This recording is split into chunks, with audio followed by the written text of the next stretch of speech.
Ako bilang complainant ay naasahan ko na makita natin doon yung respondent at harapin niya yung i-file nating kaso sa kanya at makapag-file din siya nung ano man yung ebidensya ni affidavit niya.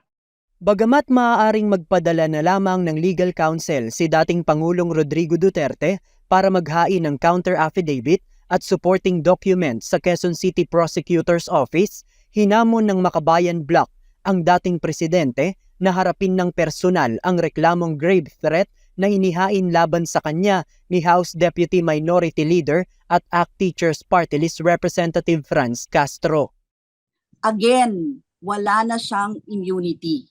Kaya dapat humarap siya sa mga kasong ito laban sa kanya. Kung di siya pupunta doon, para sa akin ay ano ba to, pag-disrespect na to doon sa Office of the Prosecutor, no, na dapat ay harapin niya kasi siya yung ating respondent.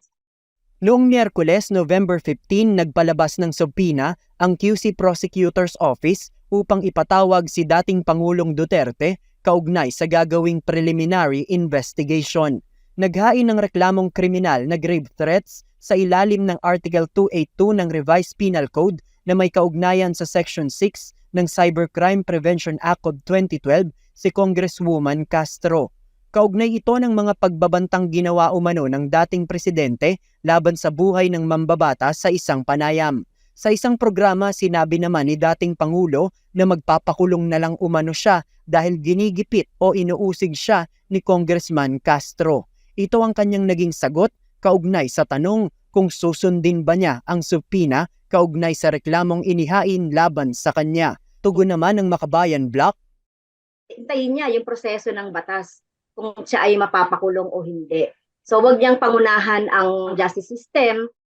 Ang sinasabi niya na agad, he would rather go to jail eh. Well, actually, wala namang pipigil sa kanya. Pero mas gugustuhin natin na humarap siya, no? Kasi napakalinaw ng threats at harassment na binitawan niya laban kay Representative Franz Castro. Kaya dapat maging accountable siya at harapin niya ang kaso laban sa kanya.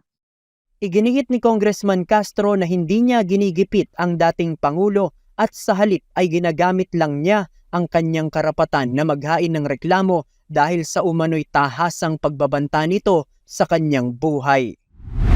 Para kay Representative Castro, dapat na anyang itigil ni dating Pangulong Rodrigo Duterte ang kanyang kadramahan at sa halip ay humarap ng personal sa Prosecutor's Office dahil kung tanging abogado lamang niya ang kanyang papupuntahin, pagpapakita lang anya ito ng kawalang paggalang sa prosekusyon. JP Nunez, UNTV, News and Rescue. Diyos ang aming sandigan, serbisyo publiko ang aming pinahahalagahan.